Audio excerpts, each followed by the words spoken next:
આજે આપણો દેશ આઝાદ છે, એનો આપણને ગર્વ છે. પણ આઝાદી ક્યારે મળી? તો આપણા ભારત દેશના અનેક યુવાનોએ પોતાની જાન કુરબાન કરી અને ભારત દેશને સમર્પિત કરી ત્યારે અંગ્રેજોની ચુંગાલમાંથી આપણે આઝાદ થયા છે.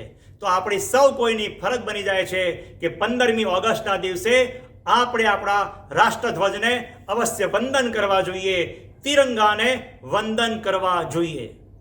આપીએ સલામી આ તિરંગાને, જેનાથી આપણી શાન છે.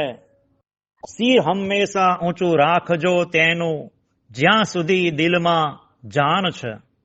ભારત દેશને આઝાદી માટે ગાંધીજી, સુભાષચંદ્ર બોઝ, બંકિમચંદ્ર ચેટર્જી, ભગતસિંહજી, લાલા લજપતરાય, લોકમાન્ય ટિળક એ બધાએ પણ આઝાદી અપાવવામાં મહત્વનો ભાગ ભજવ્યો છે.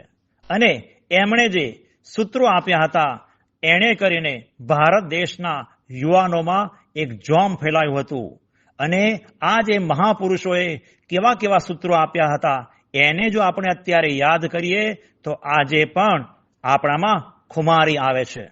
સુભાષચંદ્ર બોઝે સૂત્ર આપ્યું હતું કે તુમ મુझे खून दो, मैं तुम्हें आजादी दूंगा.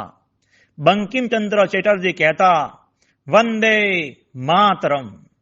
ભગતસિંહજીએ સૂત્ર આપ્યું હતું ઇન્કલાબ જિંદાબાદ. મહાત્મા ગાંધીજી કહેતા અંગ્રેજ ભારત છોડો. લાલા લજપતરાયે સૂત્ર આપ્યું હતું સાયમન ગો બેક.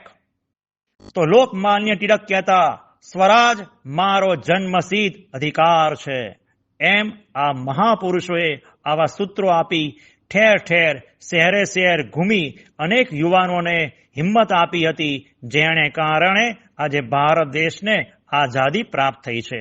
તો 15મી ઓગસ્ટના દિવસે આવા દેશ માટે બલિદાન આપનારા મહાપુરુષોને આપણે અવશ્ય યાદ કરવા જોઈએ.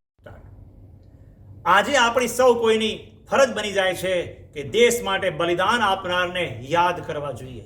તાજેતરમાં જ બનેલા સિંદૂર ઓપરેશનની અંદર પણ ભારતની બોર્ડર ઉપર રહીને આપણા સૈનિકોએ અનેક લોકોના દાંત ખાટા કરી દીધા છે અને આતંકવાદીઓનો નાશ કરી અને બલિદાન આપ્યા છે. તો આવા જે આપણા દેશના સૈનિકો હોય એને અવશ્ય આપણે યાદ કરવા જોઈએ. સાથે સાથે આપણી પણ ફરજ બની જાય છે કે આપણે સૌ કોઈ એકતા રાખવી જોઈએ અને દેશ માટે બલિદાન આપવાની વાત આવે ત્યારે આપણે સૌ કોઈએ પણ તૈયાર રહેવું જોઈએ.